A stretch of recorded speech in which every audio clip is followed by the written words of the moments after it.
حضور غوث اعظم شیخ عبد القادر جیلانی رضی اللہ تعالیٰ ولیوں کے سردار ہیں. جس کو بھی ولایت ملتی ہے ولی بنانے والے مولا علی ہیں، اور ولایت مولا علی اسی کو دیتے ہیں جس کی تصدیق و حمایت سرکار غوث اعظم کرتے ہیں. حضور غوث پاک رضی اللہ تعالیٰ کی حمایت و تصدیق جب تک کسی کے نام کے ساتھ نہ ہو اس وقت تک وہ ولی نہیں بن سکتا. حضور غوث اعظم رضی اللہ تعالیٰ عنہ نے آپ نے تقریباً اپنی زندگی میں 12 قصیدے کہے، اور یہ شان غوث اعظم کی ہے کہ ہر شاعر کسی نہ کسی کی شان میں قصیدہ لکھتا ہے، لیکن ہمارے مرشد حضور غوث اعظم کو یہ حکم ہوا کہ اللہ اکبر آپ اپنی شان کو خود بیان کریں. سرکار غوث اعظم نے اپنی شان کو خود بیان فرمایا اور خود کہتے ہیں کہ میں نے اپنی مرضی سے نہیں کہا بلکہ مجھے حکم ہوا کہنے کے لیے تو میں نے اپنی شان خود بیان فرمائی ہے. کائنات کا یہ یکتا ولی ہے جس نے اپنا قصیدہ خود اپنی شان میں اللہ رسول کے حکم سے بیان کیا. اس میں حضور غوث اعظم کے قصیدوں میں 12 قصیدوں میں قصیدہ ہے جسے اللہ اکبر ہم قصیدہ غوثیہ کے نام سے جانتے ہیں. اس میں ایک شعر ہے سرکار غوث اعظم، اسی پر آج کی پوری گفتگو ہوگی مگر بہت توجہ سے سننے کی ضرورت ہے. ویسے ماشاءاللہ آپ توجہ سے سنتے ہی ہیں اور وقت بھی ہمارے پاس بہت محدود ہے، ہمیں وقت پر محفل ختم کر کے یہاں سے رخصت ہونا ہے. انشاءاللہ تبارک و تعالی اگر آپ کی گفتگو سمجھ میں آ گئی تو سرکار غوث اعظم کی محبتوں کا چراغ ہمارے دلوں کے اندر مزید روشن ہوگا. دلوں میں محبت غوث اعظم کا سمندر ٹھاٹے مارنے لگے گا اور ہمارے لیے نجات کا سبب بنے گا انشاءاللہ. یاد رکھنا ایسے لوگوں سے جڑیے جن لوگوں سے جڑنا باعث نجات ہے، جن ایسے لوگوں سے جڑیے جن کی نسبت نجات کا باعث بنتی ہے. حضور غوث اعظم کے قصیدہ غوثیہ کا ایک شعر ہے، کہتے ہیں انا البازی اشہب کل شیخ، کہ میں ولیوں کی کائنات کا باز اشہب ہوں. فرماتے ہیں میں ولیوں کی کائنات کا باز اشہب ہوں. اب یہ باز اشہب کیا ہے اسی پر آج پوری گفتگو ہوگی انشاءاللہ. اللہ اکبر. باز کہتے ہیں عقاب کو، آپ نے سنا ہوگا عقاب، باز عقاب کو کہتے ہیں. آپ اس کو شاہین بھی کہتے ہیں، حالانکہ کچھ لوگوں نے اس میں تفریق بیان کی ہے لیکن اب محققین کی تفریق میں آپ کو الجھانا نہیں ہے، اپنی اصل گفتگو کی طرف ہمیں بات کرنا ہے.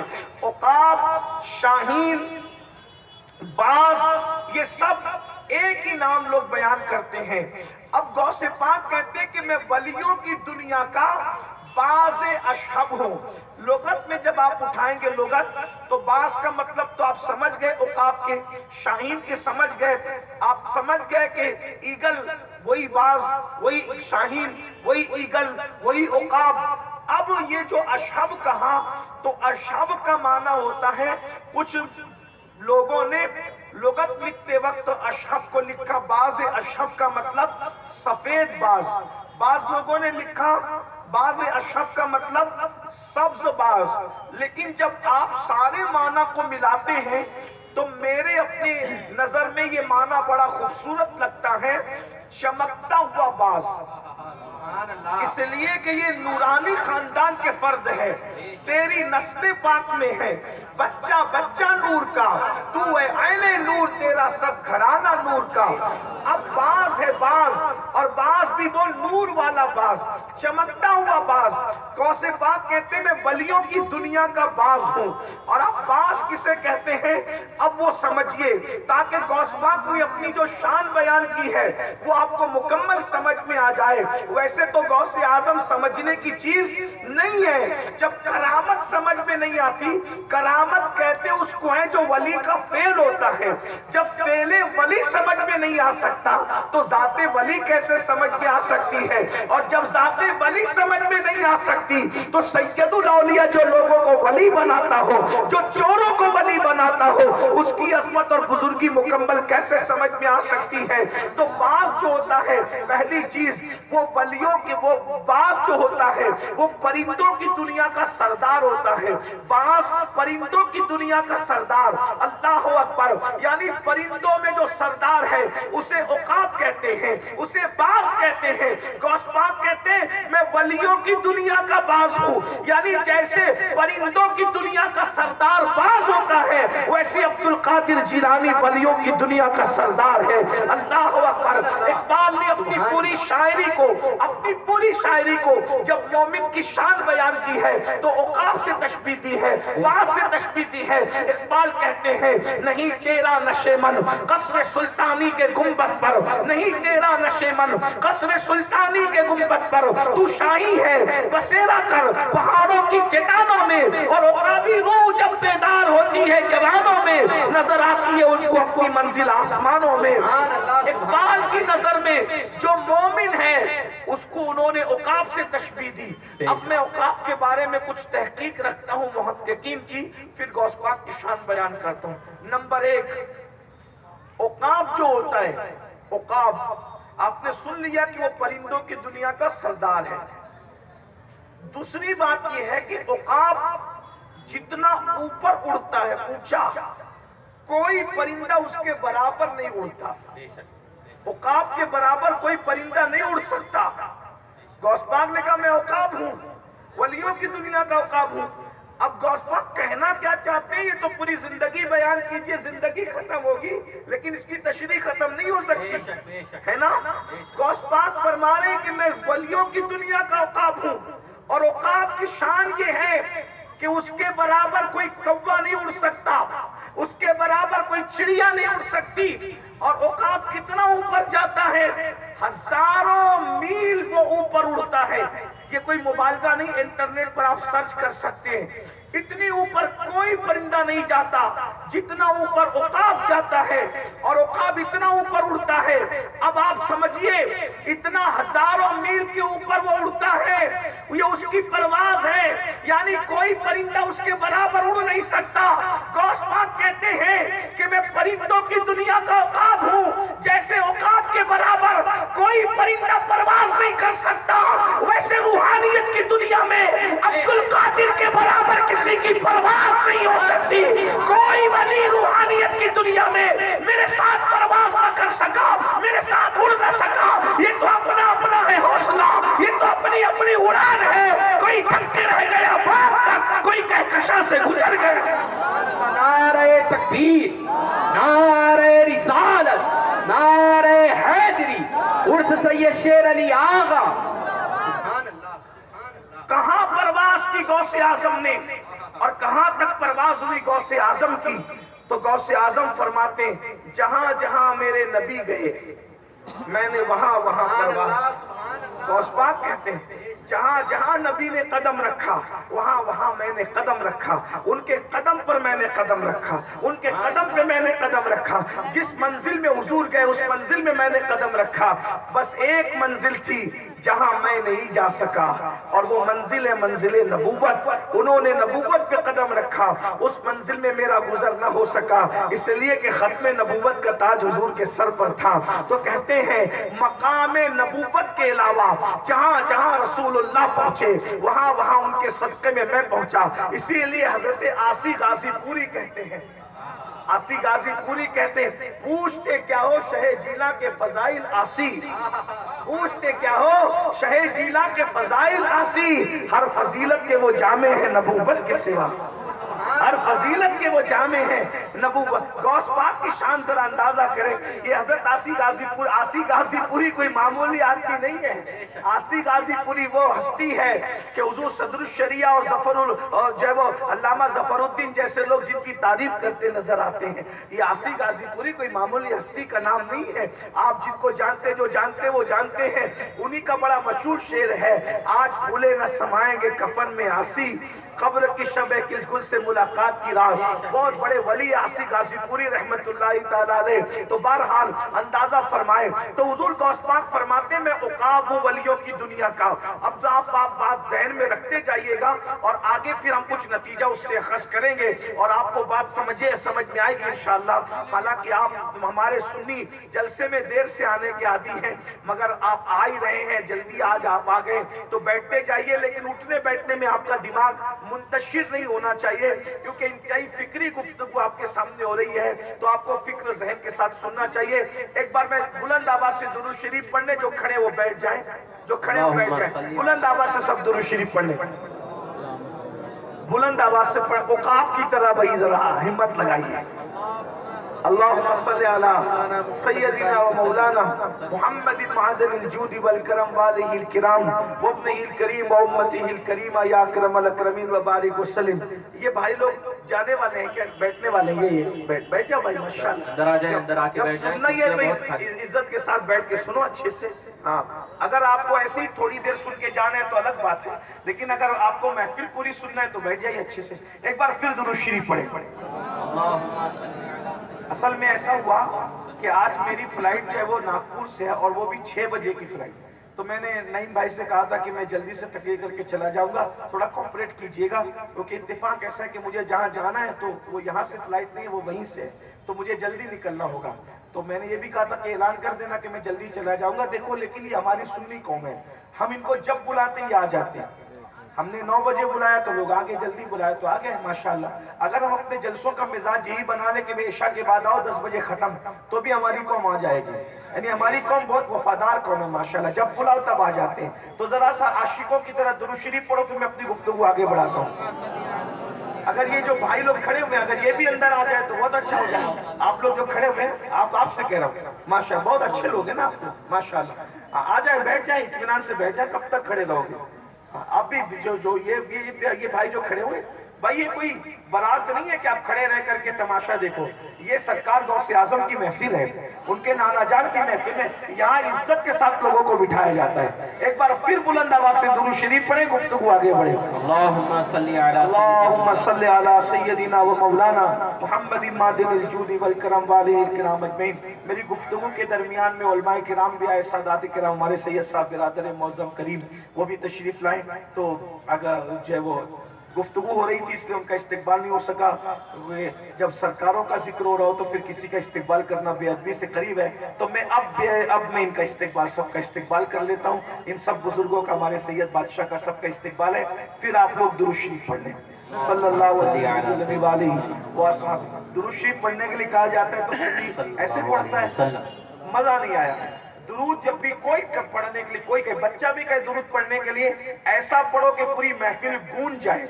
قریب سے کوئی گزرے تو اس کو لگے کہ یہاں عاشق بیٹھے ہوئے ہیں. درود شریف پڑھیں بلند آواز سے. مائک میں مت پڑھیے تاکہ ان کو یہ پتا چلے کہ یہ پڑھ رہے ہیں. بلند آواز سے پڑھیے. اللہم صلی علی سیدنا و مولانا محمد معدن الجود والکرم. ایک بار پھر پڑھیے میرے آقا کی بارگاہ میں درود شریف. صلی اللہ علیہ نبی المی والہ واصحابہ وبارک وسلم. ایک بار پھر پڑھیے میرے آقا کی بارگاہ میں درود شریف. اللہ رب محمد صلی اللہ علیہ وسلم نحن عباد محمد صلی اللہ علیہ وسلم وعلا ذوی وآلہ ابد الدہور وکرما. ایک بار پھر پڑھیے درود شریف. اللہم صلی علی سیدنا و مولانا محمد وآل سیدنا و مولانا محمد کما صلیت علی ابراہیم وعلی آل سیدنا ابراہیم انکا حمید مجید. اللہم بارک علی سیدنا و مولانا محمد وآل سیدنا مولانا محمد کما بارکت علی ابراہیم وعلی آل سیدنا ابراہیم انکا حمید مجید. جزا اللہ عنا سیدنا مولانا محمد صلی اللہ علیہ وسلم و آلہ. صلاة و سلام علیکہ یا جد الحسن والحسین. صلاة و سلام علیکہ یا سیدنا یا جد الغوث الثقلین. تو عرض یہ کر رہا تھا، اب سنیے اطمینان سے ماشاءاللہ. اب آپ اطمینان سے بیٹھ گئے تو سنیے. جو عقاب ہوتا ہے اس کے برابر کسی کی پرواز نہیں ہوتی. غوث پاک فرماتے ہیں کہ میں ولیوں کی دنیا کا عقاب ہوں، اس لیے کوئی ولی میرے برابر پرواز نہ کر سکا روحانیت کی دنیا میں. اور سرکار غوث اعظم وہاں پہنچے جہاں کسی کا تصور بھی نہیں پہنچ سکتا، لیکن یہ روحانیت کے اعتبار سے پہنچے. اب میں یہ روحانیت کی بات کر رہا ہوں. تحفۃ القادریہ میں ساتھ میں حوالہ بھی پڑھ رہا ہوں کیونکہ کچھ مینڈکیوں کو زکام ہے. ان کو نہ ولیوں کی عظمت سمجھ میں آتی ہے، نہ اہل بیت کی شان سمجھ میں آتی ہے، نہ انبیاء کی شان سمجھ میں آتی ہے، نہ صحابہ کی شان سمجھ میں آتی ہے. اس لیے ساتھ ساتھ ہم آپ کے سامنے حوالہ بھی پڑھ رہے ہیں، جا کر کے چیک کرنا۔ لوگ کہتے ہیں یہ تو کہانی قصے کی کتاب ہے، یہ تو ابھی 2 سال پرانی کتاب ہے، یہ تو 5 سال پرانی۔ میں 5 سال نہیں، 1 صدی پرانی، صدیوں پرانی کتابوں سے ذکر کر رہا ہوں۔ شیخ ابو المعالی رحمت اللہ علیہ اپنی کتاب تحفۃ القادریہ میں لکھتے ہیں غوث پاک کی پرواز کہاں تک ہے، ذرا غور کرنا۔ میری قوم کے جوانوں، نابالغ محققین پر پھسلنے کی بجائے اپنے مستند اور معتبر بزرگوں کے نظریات کی طرف آؤ۔ شیخ عبد القادر گیلانی کی پرواز دیکھو، فرماتے میں باز و باز، اللہ اکبر، لوگ اس کو مان گئے کہ باز ہزاروں میل اوپر پرواز کر سکتا ہے۔ ارے پرندے کی پرواز مان لیا، نبی کے بیٹے کی پرواز کب مانو گے؟ نبی کے بیٹے کی روحانی پرواز کب مانو گے؟ آؤ ان کی پرواز دیکھو، کیا پرواز ہے میرے مرشد کی، اللہ اکبر۔ صاحب تحفۃ القادریہ لکھتے ہیں کہ جب اللہ کے رسول صلی اللہ علیہ وآلہ وسلم معراج پر تشریف لے گئے تو اللہ کے رسول علیہ الصلوۃ والتسلیم نے ایک روح کو دیکھا۔ یہ میں تو روح جیسے سمجھانے کے لیے کہہ رہا ہوں، ایک وجود دیکھا، ایک خوبصورت جوان کا وجود دیکھا۔ پوچھا اللہ یہ کون ہے؟ ارشاد ہوا یہ آپ کی اولاد میں، آپ کے بیٹوں میں ایک بیٹا ہے جس کا نام عبد القادر جیلانی ہے۔ اس جوان نے اپنی گردن کو رسول اللہ کے سامنے خم کر دیا۔ حضور نے ان کے کندھے پر اپنا قدم رکھا۔ شب معراج نبی نے اپنا پاؤں، اپنا قدم سرکار غوث اعظم کے کندھے پہ رکھا، اور کندھے پہ رکھ کر حضور آگے کی منزل کو تشریف لے گئے اور دعا کی، مولا اس نے اپنی گردن میرے سامنے خم کی ہے، میری امت کا ہر ولی اس کے سامنے اپنی گردن کو خم کرے۔ یہ پرواز ہے غوث اعظم کی، یہ سرکار۔ اسی لیے ہمارے بزرگوں نے فرمایا جب حضور غوث اعظم کی ولادت ہوئی تو پیدائش کے وقت رسول اللہ کا قدم غوث پاک کی پشت پر موجود تھا، پشت کا نشان موجود تھا۔ یہ سرکار غوث اتمام رضی اللہ تعالیٰ کی پرواز ہے۔ پھر غوث پاک فرماتے ہیں انا البازی اشہب کل شیخ، میں ولیوں کی کائنات کا باز ہوں۔ دیکھا غوث پاک کی پرواز کتنی اونچی ہے۔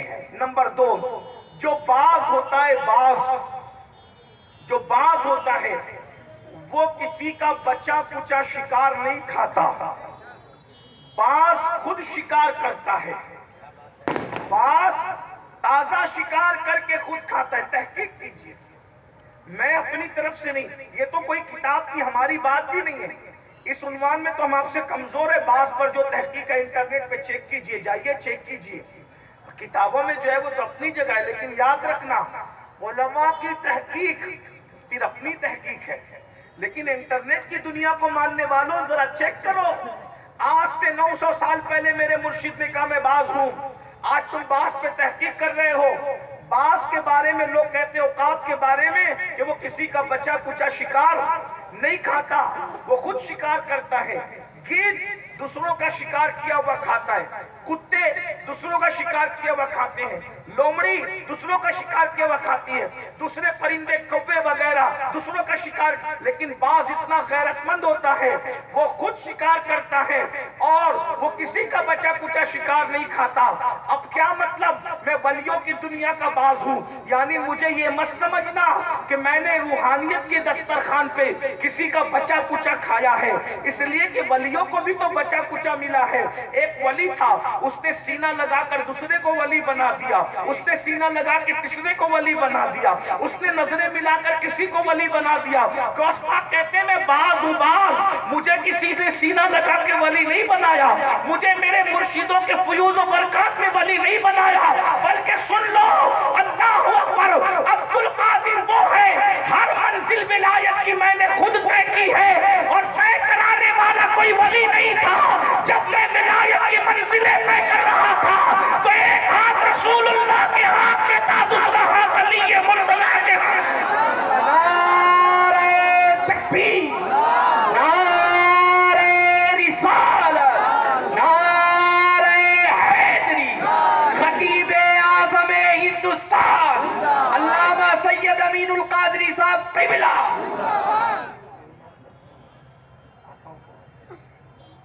یہ ہے سرکار غوث اعظم کی شان۔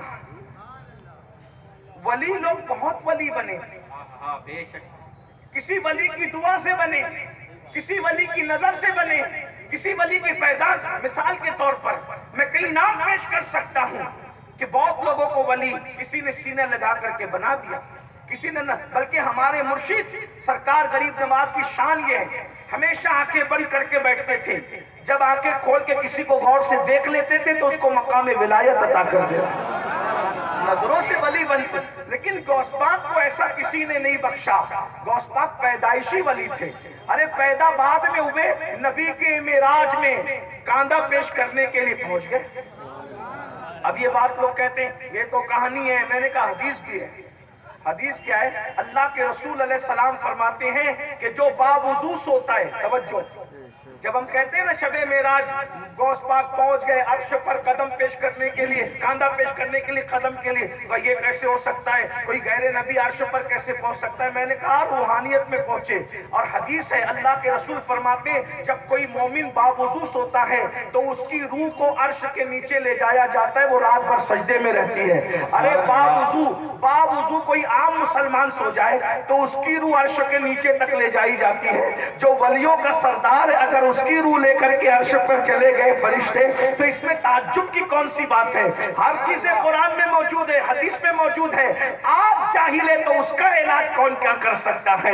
آپ کے پاس علم نہیں ہے تو اس کا علاج کوئی کیا کر سکتا ہے؟ ورنہ حدیث میں تو سارے موتی بکھرے ہوئے ہیں، قرآن میں تو سارے خزانے موجود ہیں، ہر چیز قرآن میں ہے۔ وَلَا رَطْبٍ وَلَا يَابِسٍ إِلَّا فِي كِتَابٍ مُبِينٍ، ہر رطب و یابس کا بیان اللہ نے قرآن میں واضح طور پہ بیان کر دیا ہے۔ اللہ اکبر، حدیث مصطفیٰ نے سب بیان کر دیا ہے۔ صحابہ کہتے ہیں قیامت تک کا ایک ایک واقعہ مصطفیٰ جان رحمت صلی اللہ علیہ وآلہ وسلم نے بیان فرمایا ہے۔ تو حضور غوث پاک کہتے ہیں کیونکہ عقاب کی شان یہ ہوتی ہے وہ بچا کچا شکار نہیں، غوث پاک کا بچا کچا کہتے سقانی الحب کا ساقی الوصالی فقلت لخمرتی نحوی تعالی، میرا بچا کچا لوگوں نے پیا تو اللہ نے ان کو مقام ولایت عطا کر۔ غوث پاک نے کسی کا بچا کچا نہیں لیا کیونکہ وہ عقاب ہے۔ اب یہاں میں تھوڑا رک کر اپنی بات کروں پھر آگے بڑھتے ہیں، کیونکہ میری زندگی کا مقصد ہے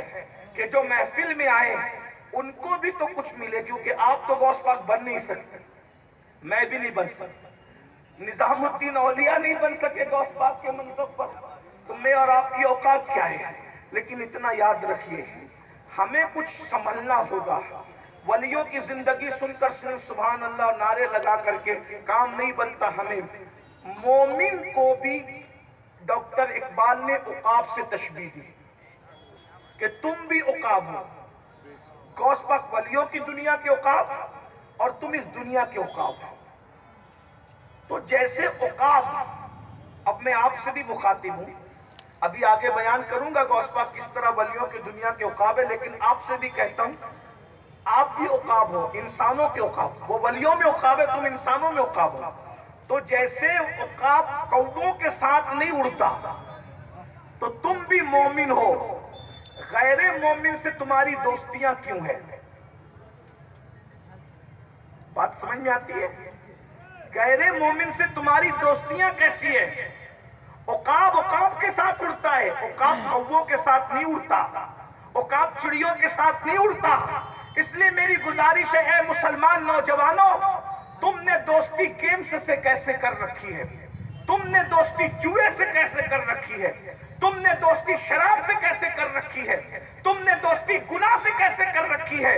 اس لیے کہ یہ عقاب کی توہین ہے کہ وہ غیر عقاب سے دوستی کرے۔ تمہاری دوستی تو نظام الدین اولیاء سے ہونی چاہیے تھی، تمہاری دوستی تو شیر علی آغا سے ہونی چاہیے تھی، تمہاری دوستی تو مکتوب سمنہ سے ہونی چاہیے تھی، تمہاری دوستی تو قطب الاقطاب بختیار کاکڑ سے ہونی چاہیے تھی۔ کیا دن آ گئے ہیں، اللہ اکبر، جو کائنات کے عقاب ہیں، محمد رسول اللہ کے عقاب ہو تم، اس لیے تمہیں تو دوستی کسی غیر سے نہیں کرنا چاہیے۔ افسوس آج غیروں کی دوستی پر